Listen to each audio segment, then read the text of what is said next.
Habib Salim Jindan dikabarin sama muridnya, Beb, Maman meninggal. Innalillahi, sian tuh orang baik, kata Habib Salim. Sekarang lagi diapain jenazahnya? Lagi pengen dibungkus, Beb. Ya udah, nanti kalau pengen dibungkus mukanya jangan ditutup dulu, tungguin gue datang. Ini bahasa Betawi nih. Datang Habib Salim Jindan, lihat buku jenazah tuh, pengen dibungkus, pengen ditutup kan kafannya.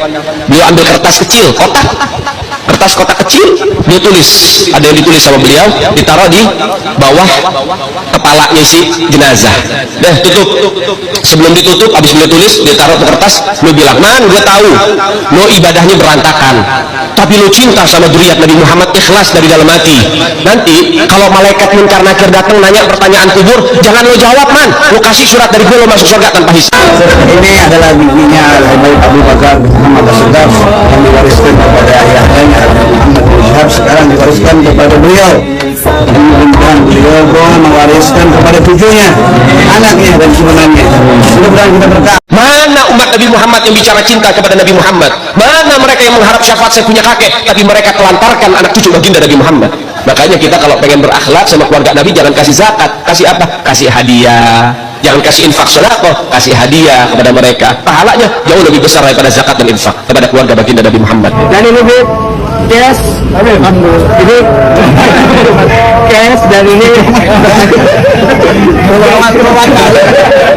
cash baru buat Habib, semoga bisa jadi kendaraan di surga buat Habib. Saya doakan Habib Abdullah juga dapat, Habib Kasir juga dapat mobil khusus, mobilnya yang keren. Assalamualaikum. Mari cobain dulu kan. Mantap surantap. Jangan pun bedah kitab, bedah langit siap gufron. Dalam Islam, karomah itu ada, teman-teman.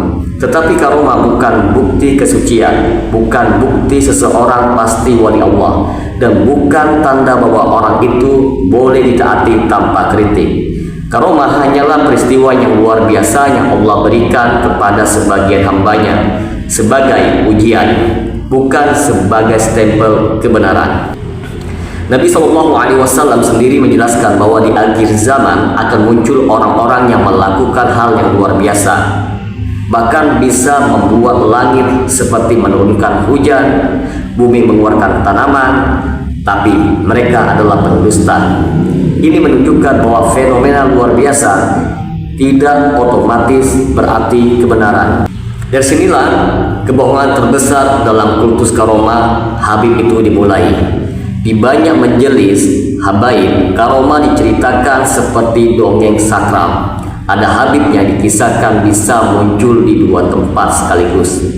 Ada yang tahu siapa yang mau meninggal, ada yang cukup meniup air lalu menyembuhkan penyakit, ada yang disebut bisa menarik rezeki atau membuka pintu langit.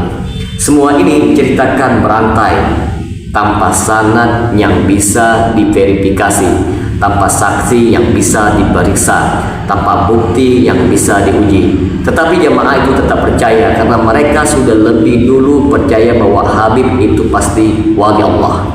Nanti termasuk panitia hari kiamat itu, panitianya kiamat itu adalah keluarganya Nabi SAW.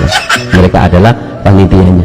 Nanti termasuk panitia hari kiamat itu, panitianya kiamat itu adalah keluarganya Nabi SAW. Mereka adalah panitianya. Ini yang sangat berbahaya, teman-teman.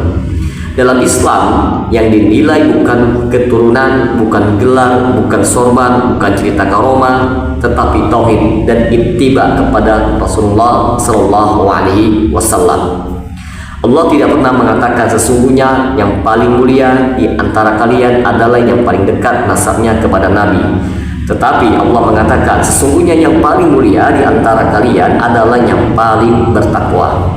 Nah, kalau karomah dijadikan standar kebenaran, teman-teman, maka tukang sihir, dukun, paranormal, dan bahkan tokoh agama sesat pun bisa dianggap sebagai walinya Allah, karena mereka juga bisa menampilkan hal-hal yang aneh. Dan inilah kenyataannya, teman-teman. Banyak karomah Habib yang beredar di masyarakat sebenarnya jatuh kepada 3 kemungkinan.